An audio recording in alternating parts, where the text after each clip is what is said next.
Well, as many of us kick back and enjoy some much-needed time off, it's also the perfect opportunity to plan your next holiday. So get out your calendars because we have your vacation schedule for 2025 already sorted. Yeah, we're going to show you how to turn your 20 days of annual leave into at least 57 days off, and all you need is some careful planning.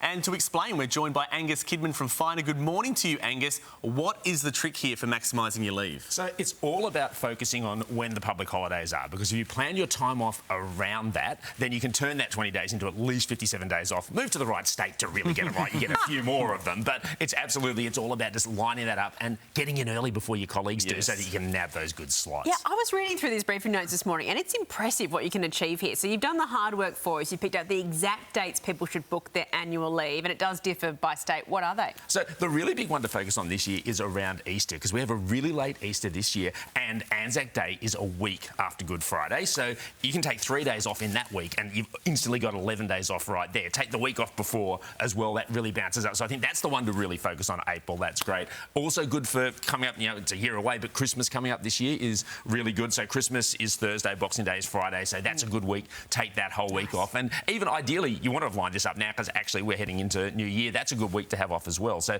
you really zoom in on those and then give yourself a few other long weekends outside of that to just so you can stretch it out so you're not all having it in one chunk. You can sort of feel, OK, I've always got something to look forward to as a holiday. Well, you just pointed out there, not all states are equal, are they? So No. Which are the best states to be? So if you want to get the most holidays, you've got to move to Canberra. So no surprise, public servants worked this out for themselves. They got themselves some extra time off. So if you do in the ACT, you could get yourself 63 days off because they get 2 extra holidays that basically nowhere else in the country does. WA does pretty well. Sadly, here in New South Wales, we actually get the minimum. Us in Queensland, we're at the back end of this. Victorians, of course, love their sport. They get their bonus day off for their AFL and they get Melbourne Cup. So now that you've worked this out, I bet you no one in the Finder office works. I mean, you must all have just 57 days off each and every year. The minute I did this calculation, like you could see the HR people getting bombarded with requests. This is what was happening. Well, when is the best time to book your holiday? Because it's always kind of nice at the end of one holiday to have something planned. Yeah, I really think it's sitting down now. You've got these few days off. It's like get in there, work out when you want to do it, and if you can see a good deal, book it.